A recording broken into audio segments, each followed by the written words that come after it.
Bonjour tout le monde, j'espère que vous vous portez bien. Aujourd'hui, dans cette nouvelle vidéo, nous allons voir les sources des droits de l'assurance.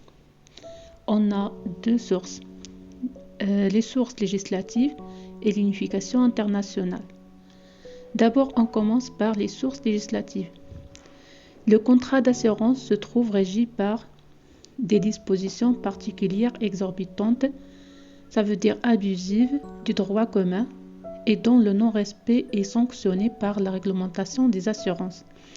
Cette réglementation a tendance à prendre de l'importance de chaque année.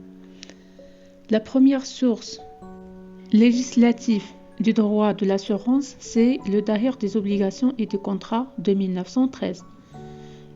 Le Dahir portant code des obligations et contrats mentionnait seulement le contrat d'assurance et de caution parmi les contrats aléatoires. Vous savez tous que le mot aléatoire est un adjectif qui caractérise une convention dans laquelle les chances de gain ou de perte pour l'une comme pour l'autre des parties sont liées à la survenance d'un événement. Parmi ces contrats, on cite notamment le contrat d'assurance, le jeu et le contrat de rente viagère. Mais dans l'article 1093, il est frappé de nullité lorsqu'il a pour cause une créance née d'une opération de jeu ou de hasard. Ainsi, l'assurance terrestre était régie dans ses aspects contractuels par le Dahir des obligations et des contrats. Et les parties avaient une liberté tant que leur convention n'était pas contraire au droit commun.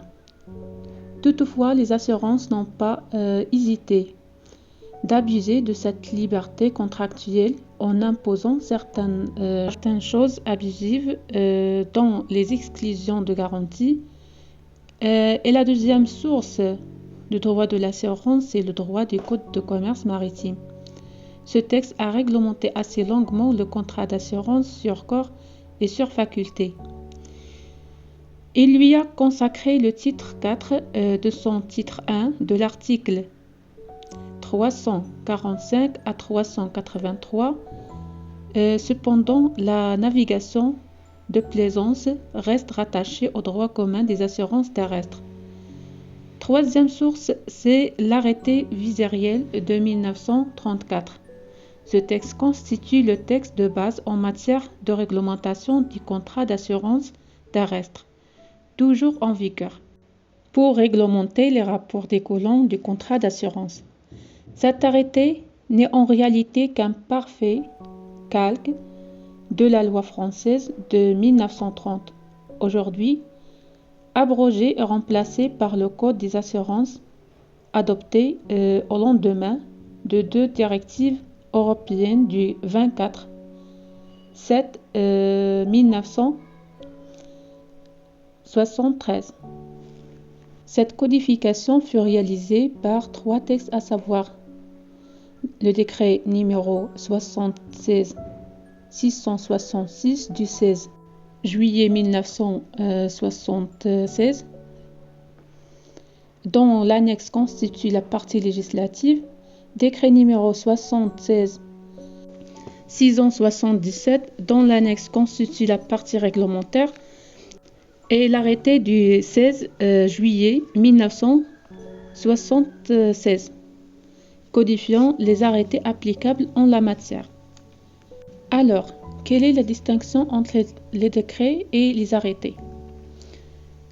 Les décrets et les arrêtés sont des actes réglementaires pris par le pouvoir exécutif. Le décret, pris par le roi ou le président de la République ou par le Premier ministre. Mais l'arrêté émane des ministres, des préfets, des maires, des présidents de conseil départemental ou le conseil régional. Le roi ou le président de République et le Premier ministre peuvent toutefois recourir aux arrêtés pour organiser leurs services. Mais dans la hiérarchie des normes, l'arrêté est inférieur au décret. La quatrième source du droit de l'assurance, c'est le Code des assurances, loi numéro 17/99. Le nouveau code regroupe d'une manière cohérente les différents textes législatifs et réglementaires régissant le contrat, les entreprises d'assurance et les intermédiaires d'assurance et la présentation des opérations d'assurance par les sociétés de financement.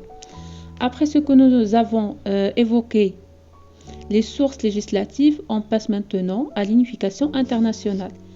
Plusieurs instruments internationaux ou régionaux tendent à harmoniser et à moderniser certains aspects et institutions du droit des assurances, voire même à libéraliser la profession. Cependant, celui-ci demeure exclusivement d'inspiration nationale en matière des règles de solvabilité. La solvabilité est la capacité pour un débiteur à payer ses dettes, quelle que soit l'échéance de ces dernières, court, moyen et long terme.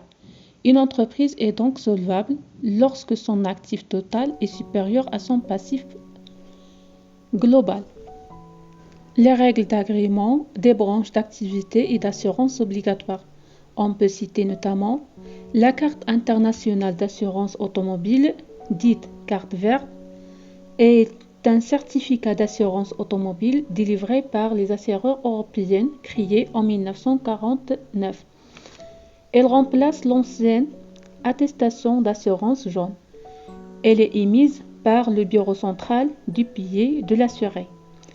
La carte d'assurance inter-arabe, dite carte jaune, permet la circulation des véhicules automobiles dans les pays arabes dans le modèle adopté par l'Union générale arabe d'assurance conformément à l'accord entre les bureaux arabes unifiés du 19 juin 1995, conclu en application de la Convention de Tunisie de 26 avril 1975 en matière de responsabilité civile auto. On a également l'assistance touristique et l'assurance transport maritime et enfin l'assurance crédit à l'exploitation. Alors mes amis, nous sommes arrivés à la fin de cette vidéo concernant les sources de droit de l'assurance. Et si vous l'aimez, n'oubliez pas de vous abonner à la chaîne. Au revoir.